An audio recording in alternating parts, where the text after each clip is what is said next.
So we are live now. Good morning, folks. Welcome back. My name is Louis. We are here with BoSTEM Virtual Career Chats. Welcome if you are a student joining us. Super excited to have you. For an educator, thank you for taking the time to join us as well. As you know, students, we are here today to learn about career pathways. And today we are here to learn about a career pathway into an engineering company called Jacobs Engineering. And to talk about that today is our special guest, Alicia Kaufman. Welcome, Alicia. Please introduce yourself. Hi, thank you. So my name is Alicia Kaufman. I work for Jacobs Engineering.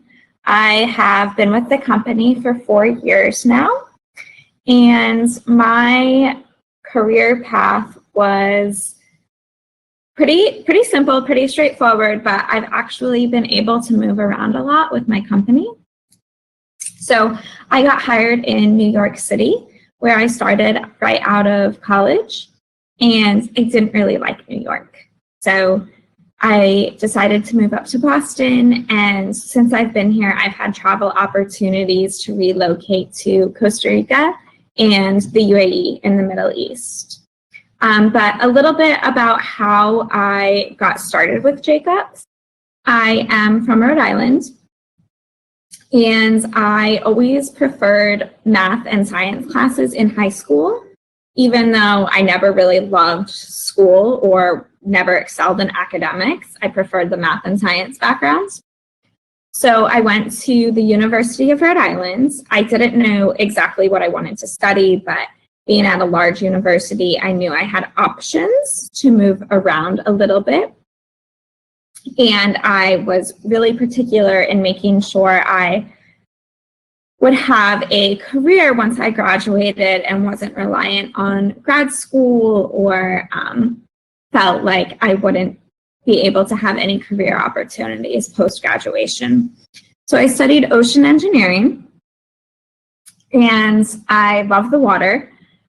So I looked at a bunch of different job opportunities through the US Navy, through different consulting companies, and I ended up taking a position for a consulting company with Jacobs Engineering.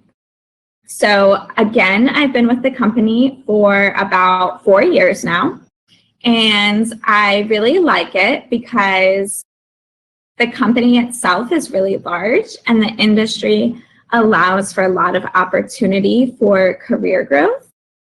So right now I'm a technical-based engineer. I do a lot of production work and more of the math and sciences behind a specific design project. And I'm focusing on moving into management.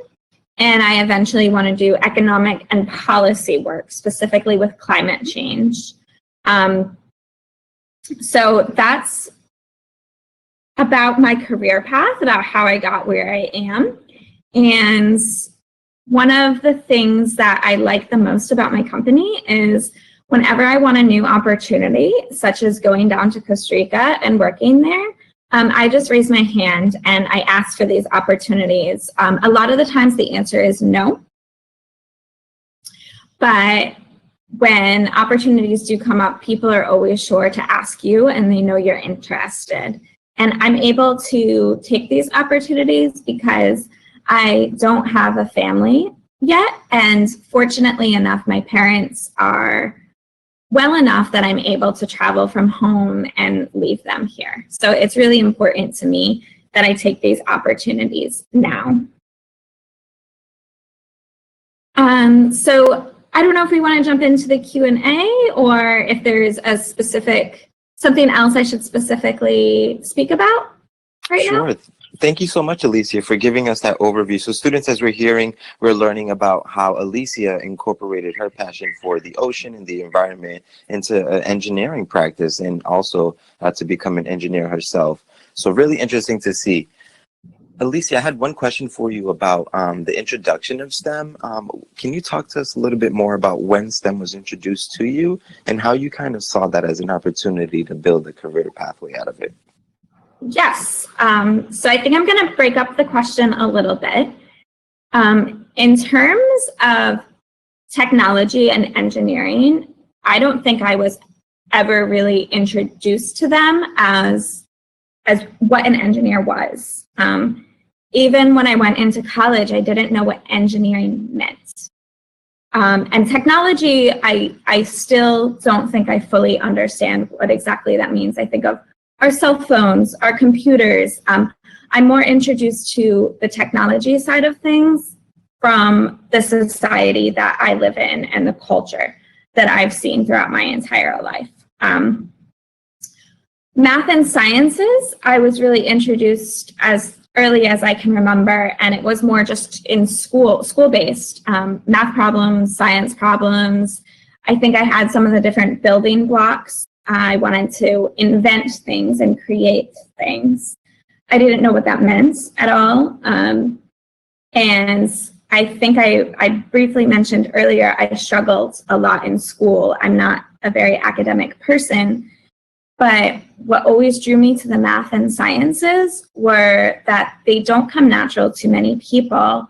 So while they didn't come naturally to me, I was able to really focus and concentrate and do my homework and learn a little bit slower, but fully develop these building bricks to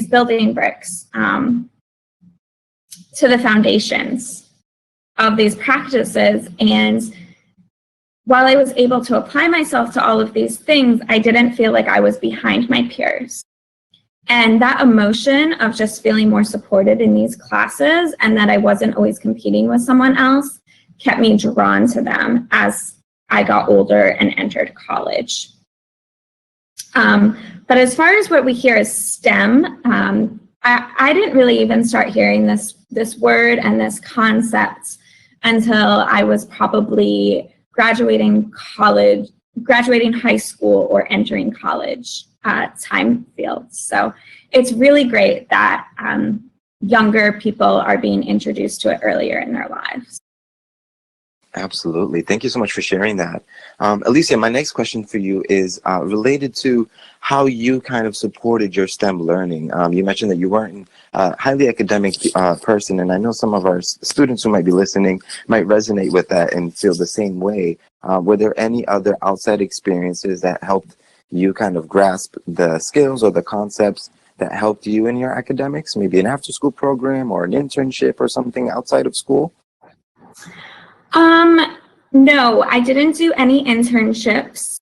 As far as after school programs, when I was very young, I was in them. I don't remember fully about grasping these concepts. I think a big thing, my parents were supportive.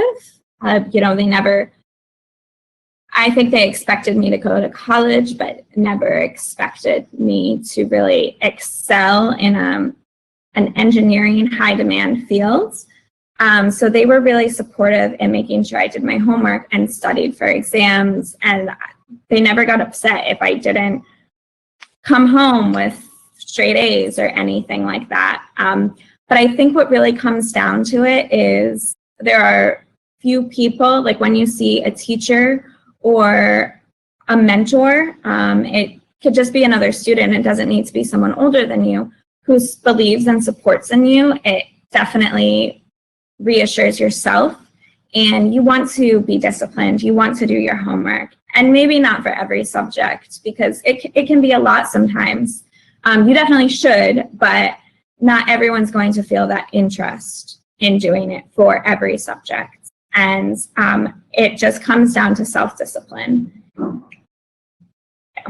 And for the mentor, again, a mentor doesn't have to be someone who's a teacher or a parent or a coach. It can be one of your friends in your same grade, or even someone younger than you that looks up to you. People will see your skills and what you're good at, and you just have to really remember those people and appreciate them and know that they see something in you. So you should see it in yourself as well. Absolutely. So students, as we hear with Alicia's message, it's totally understandable to know that challenges are, expected along your journey. It's also important to know that, your sense of curiosity and your passions and also your strengths and also your weaknesses, believe it or not, help navigate where you end up in the future. Helps you decide what's, what you should pursue and what you should kind of put down, as we're hearing with Alicia's message here. Alicia, I just want to shift gears a little bit and talk a little bit more about, the entry level experiences for you. What was it like to kind of enter into a new role or an engineering company starting off? And, related to that question, what does your day-to-day look like as an engineer? So to answer the first part of your question, it was really hard. It was not necessarily hard as a day-to-day, here's my assignment, I can't do it type of hard. It was hard where I was 22 years old entering into the workforce with people who were getting married. They were already had grown kids. They had kids who were older than me or my age, and they had been working for 30, 40 years. And it was very, very difficult to leave college and join this type of industry. I don't think I was expecting it.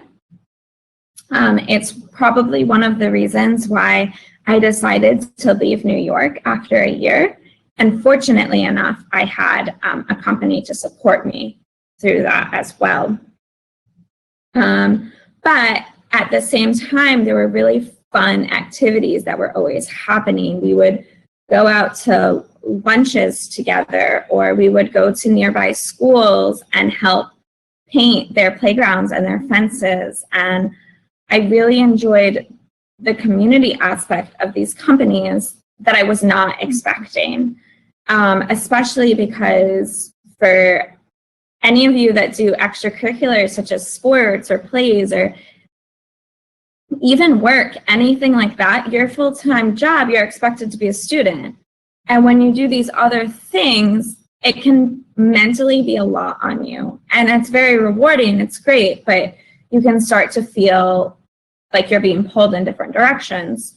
So when I joined the industry and started working as a full-time engineer, the company really supported us leaving the office and going and volunteering at this school or this city program or going out to lunch. And that was really nice to feel supported, that I don't have to be sitting at my desk all day. I have a company here that wants us to be well-rounded and be a community. So going to the next question of what my typical day looks like, it can really change, especially every couple of months.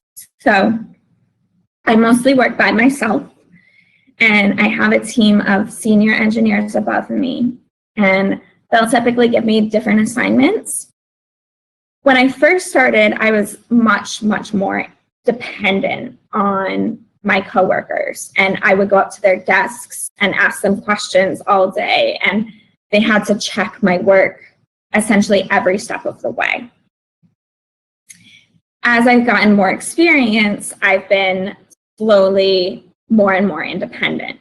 So now I can take an assignment and I can run with it for a couple of weeks and check in periodically. I do a lot of modeling and design calculations. It's all on my computer. It can get a little tedious, but it's nice. The technology is so advanced, and for anyone who resonates with just mentally not always feeling mentally emotional, to show up and to be 100% on and talk to people all day, it's a little bit of a nice break. But when COVID is not happening and I'm in the office, a lot of my typical day is walking into the kitchen and getting coffee and speaking with different people who are in another group, find out what they're working on. This can also identify opportunities for me to help, our management team or our sales team, and to be introduced to different business aspects of engineering that I don't see on a day-to-day basis. And I do say I work by myself and on my computer, but when I'm in the office, it's nice to see faces and chat with them a little bit. It really helps my day go by faster and me feel more connected with my coworkers and company. Absolutely. Thank you so much for mentioning a lot of those key points about your day-to-day work and how being an entry-level professional can require you to use your voice and actually reach out to your teammates and collaborate, because as you're learning, they're supporting you as well. So that's really important because it's a very collaborative environment, I feel. Yes, definitely. Awesome. Alicia, what advice would you give other students who are interested in a career like this? I would definitely tell you, if you have any interest whatsoever, to commit 100%. I heard this quote: once you become an engineer, you can do anything. And I fully agree with that quote. Once you get the engineering foundation, even just the college degree, your world of possibilities opens to taking on business positions and being more business management based. You could move into sales work. This can be inside within a company, selling the skills that we can offer, such as a city. That might have been confusing. You can move into sales, and sales sells the skills that one company can do to an outside company, such as the city of Boston. We do a lot of work for them, and if they see flooding problems, we sell our skills to help Boston fix these flooding problems. And the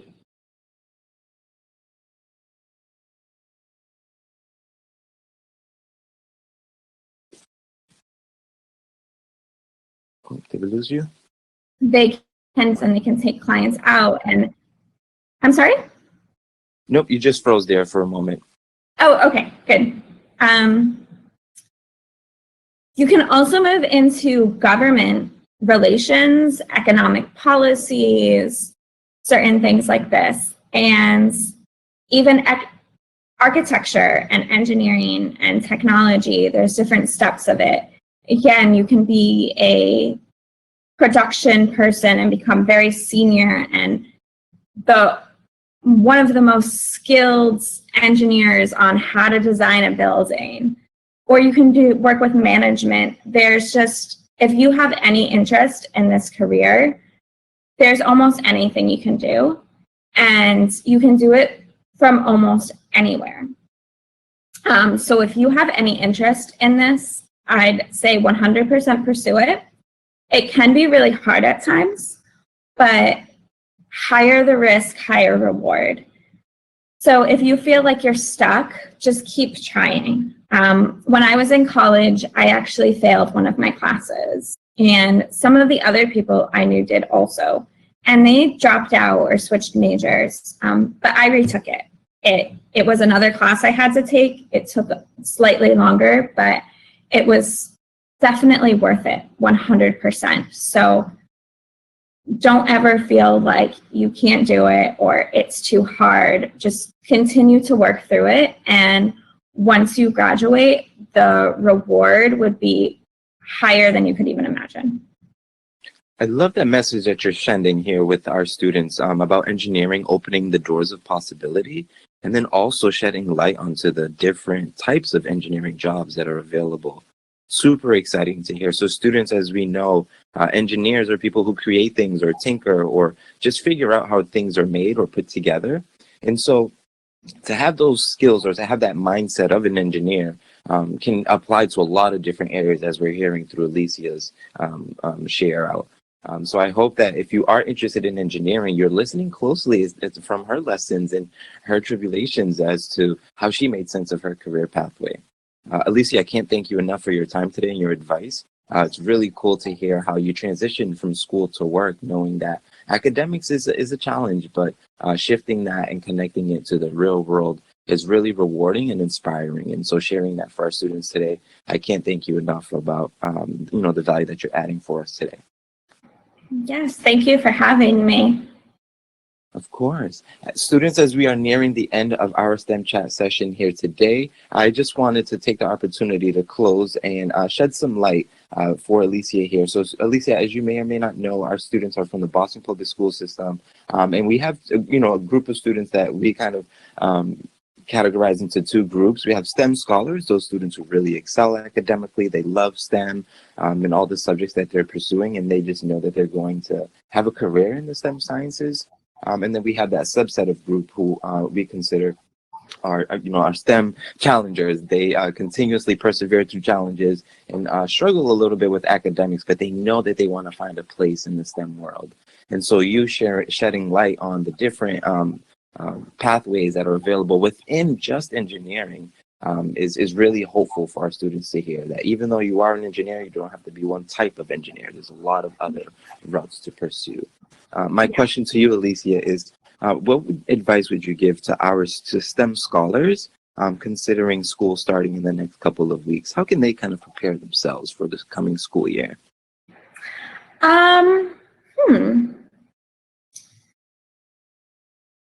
If you have not already decided where you will be going for this next upcoming school year, I'm sorry, are we talking about colleges or just the next grade? I would consider both because we have middle schoolers that are transitioning into high school and high schoolers into college. Yeah, so I would consider both. Great. So I think overall, regardless of the next step you take, be open-minded and be prepared for if you're entering middle school to high school or high school to college, be prepared that this is a new chapter in your life. It's a new experience, and it's not going to be like the one you previously had. For some of you, that might be great. For others, it might not be as great. You might have had an amazing 8th grade, and you're so excited to go into high school, and you think it's going to be just like 8th grade, only better.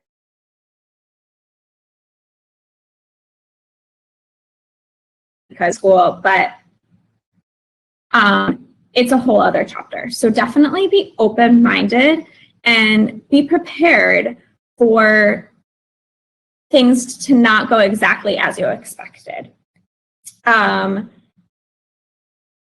Definitely be involved, meet people. It's the best way that you could have an experience anywhere you are, especially in high school and college.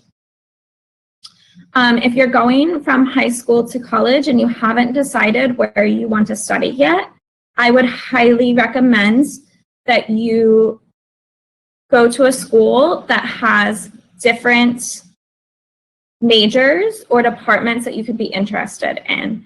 Switching majors in college is extremely common, and you don't want to be put in a position where you need to transfer. It could be very expensive. You could lose some of the credits that you've done, and you also will gain friends and an attachment to where you are.